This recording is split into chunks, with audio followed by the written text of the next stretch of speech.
परिचय। प्रकाश एक ऐसी वस्तु है जिससे सब परिचित हैं। यह विभिन्न स्रोतों से प्राप्त होता है, जिनमें मुख्य है सूर्य। जीने के लिए जरूरी ऊर्जा हमें इसी से मिलती है। इसके बिना, जैसा कि हम जानते ही हैं, जीवन का अस्तित्व संभव ही नहीं है। ऊर्जा का वो रूप जो वस्तुओं को देखने में हमारी सहायता करता है, प्रकाश कहलाता है। उद्देश्य। इस पाठ के अंत में आप निम्न करने में सक्षम हो जाएंगे: प्रकाश को परिभाषित करना, प्रकाश की प्रकृति को समझना, साधारण दर्पण द्वारा प्रकाश के परावर्तन को समझना, परावर्तन के नियम, वास्तविक और आभासी प्रतिबिंब में अंतर करना।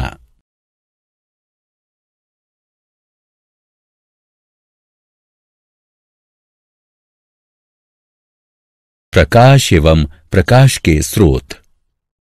ऊर्जा का वह रूप जो वस्तुओं को देखने में हमारी सहायता करता है, प्रकाश कहलाता है। प्रकाश सरल रेखा में चलता है। ये हम में दृश्य बोध उत्पन्न करता है। प्रकाश के दो स्रोत हैं: चमकीली वस्तुएं और गैर चमकीली वस्तुएं।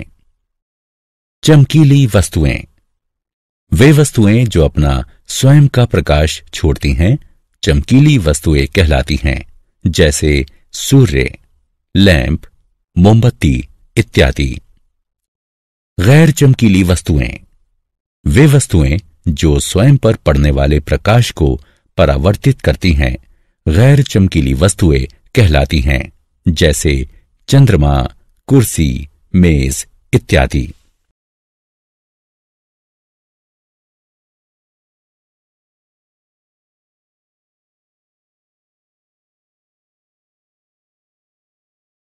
प्रकाश की प्रकृति। प्रकाश के परावर्तन, अपवर्तन, विवर्तन तथा अन्य अनेक पहलुओं के बारे में जानने के लिए प्रकाश के सिद्धांतों के आधार पर उसकी प्रकृति को समझना होगा। प्रकाश की प्रकृति के दो सिद्धांत हैं: प्रकाश का तरंग सिद्धांत तथा प्रकाश का कण सिद्धांत। प्रकाश का तरंग सिद्धांत।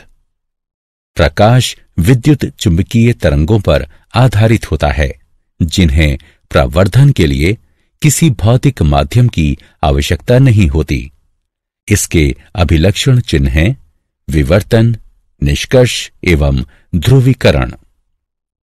प्रकाश का कण सिद्धांत। प्रकाश ऐसे कणों से निर्मित होता है जो अत्यंत तीव्र गति से एक सरल रेखा में चलते हैं। इसके अभिलक्षण चिन्ह हैं परावर्तन और अपवर्तन।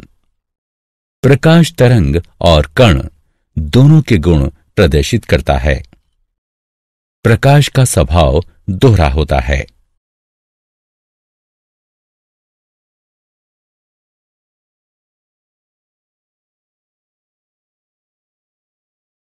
प्रकाश का परावर्तन।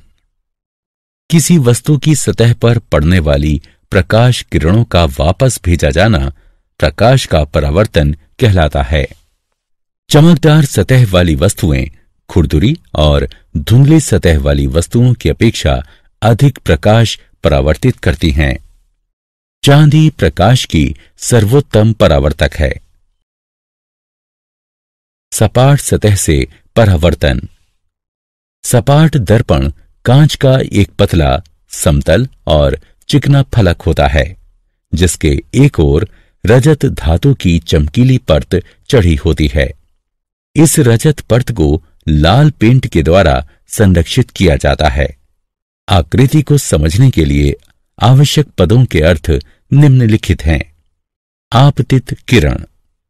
प्रकाश की वो किरण जो दर्पण की सतह पर पड़ती है, आपतित किरण कहलाती है। आपतन बिंदु। दर्पण पर आपतित किरण जिस बिंदु पर पड़ती है, उस बिंदु को आपतन बिंदु कहते हैं। परावर्तित किरण। दर्पण द्वारा प्रकाश की जिस किरण को वापस भेजा जाता है वह परावर्तित किरण कहलाती है। सामान्य दर्पण की सतह के आपतन बिंदु पर स्थित समकोण की रेखा को सामान्य कहते हैं। यह एक ऐसी रेखा है जो दर्पण के आपतन बिंदु पर लंबवत स्थित होती है। पार्श्व परिवर्तन। पार्श्व परिवर्तन जब समतल दर्पण के सामने कोई वस्तु रखी जाती है तब वस्तु का दाहिना पार्श्व दर्पण के बाईं ओर और बायां पार्श्व दर्पण के दाहिनी ओर प्रतीत होता है।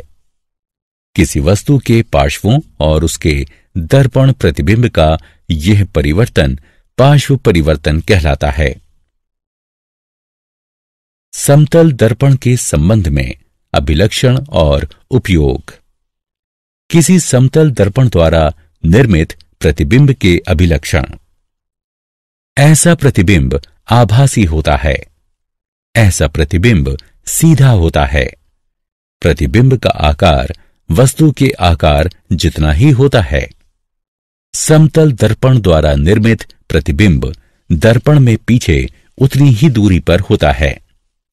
ऐसा प्रतिबिंब पार्श्व परिवर्तित होता है।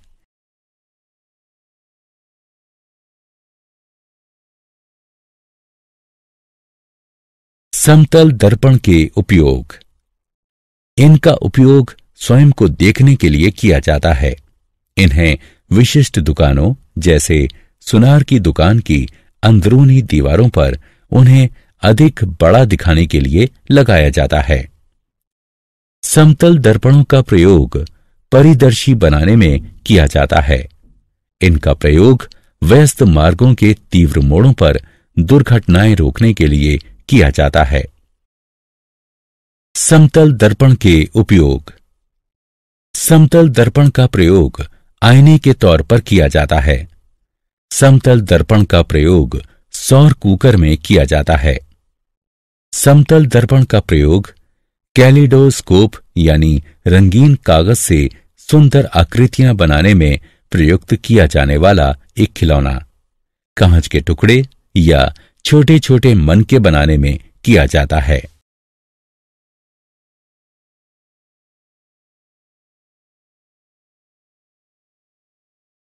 परावर्तन के नियम। परावर्तन का प्रथम नियम। आपतित किरण, परावर्तित किरण और सामान्य ये सब एक ही समतल पर स्थित होते हैं। परावर्तन का द्वितीय नियम। परावर्तन कोण सदैव आपतन कोण के बराबर होता है।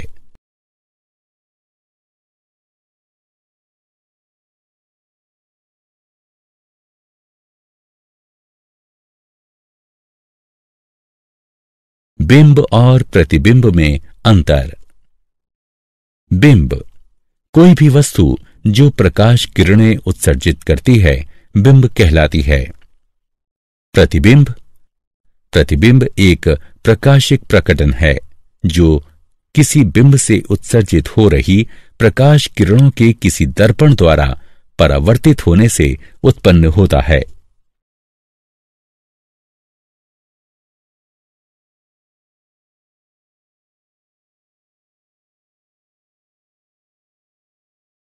वास्तविक और आभासी प्रतिबिंब में अंतर। वास्तविक प्रतिबिंब वह प्रतिबिंब जिसे दर्पण पर प्राप्त किया जा सकता है वास्तविक प्रतिबिंब कहलाता है। उदाहरण, सिनेमा के पर्दे पर बनने वाला प्रतिबिंब। यह किसी अवतल दर्पण द्वारा बनता है। आभासी प्रतिबिंब वे प्रतिबिंब जिन्हें पर्दे पर प्राप्त नहीं किया जा सकता आभासी प्रतिबिंब कहलाते हैं। उदाहरण, किसी समतल दर्पण में हमारे चेहरे का प्रतिबिंब। यह किसी अवतल दर्पण द्वारा बनता है।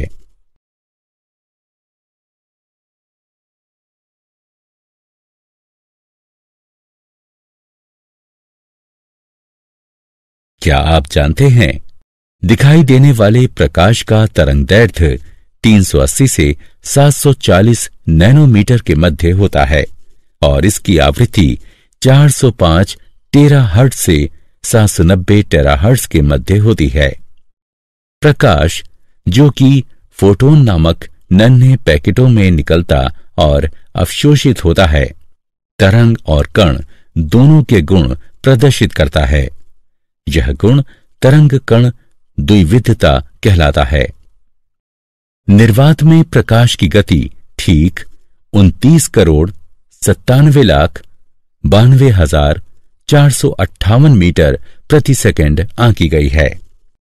प्रकाश उत्पन्न करने वाली प्रक्रियाएं हैं नगण्यीकरण या सिंटिलेशन, इलेक्ट्रोल्यूमिनिसेंस, ट्राइबोल्यूमिनिसेंस, चेरेनकोव विकिरण।